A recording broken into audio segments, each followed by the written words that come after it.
दोस्तों, इस वीडियो में हम बात करेंगे देवनागरी लिपि के विकास की। तो चलिए इस वीडियो को शुरू करते हैं। इसकी शुरुआत होती है ब्राह्मणी लिपि से। भारत की जितनी भी लिपियां हैं, चाहे वो देवनागरी लिपि हो या कोई और लिपि हो, सभी की शुरुआत ब्राह्मणी लिपि से ही होती है। आपको बता दें कि ब्राह्मणी लिपि का प्रयोग वैदिक आर्यों ने शुरू किया था। गुप्त काल के आरंभ में ब्राह्मी लिपि के दो भेद हो गए, एक उत्तरी ब्राह्मी और एक दक्षिणी ब्राह्मी।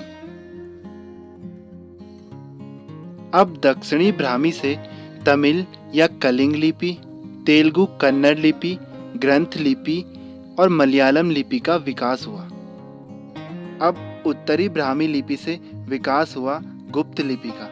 गुप्त लिपि के बाद सिद्ध मातृका लिपि का विकास हुआ।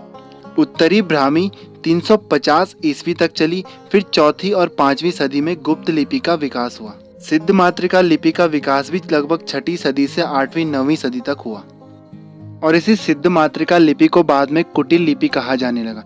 अब इस कुटिल लिपि या सिद्ध मातृका लिपि से दो शाखाएं बनी, एक नागरी और दूसरा शारदा।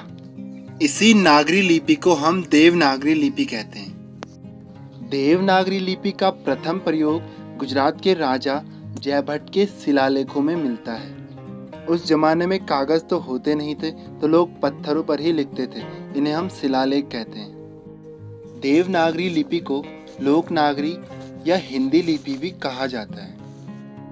अब देवनागरी लिपि का नाम देवनागरी कैसे पड़ा, इसके पीछे भी अलग अलग विद्वानों के अलग अलग मत हैं। ज्यादातर विद्वान गुजरात के नागर ब्राह्मणों से इसका संबंध जोड़ते हैं।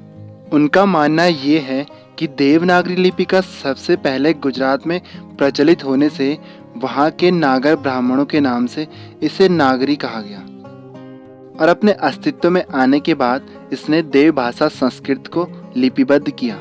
इसलिए नागरी में देव शब्द जुड़ गया और ये बन गया देवनागरी।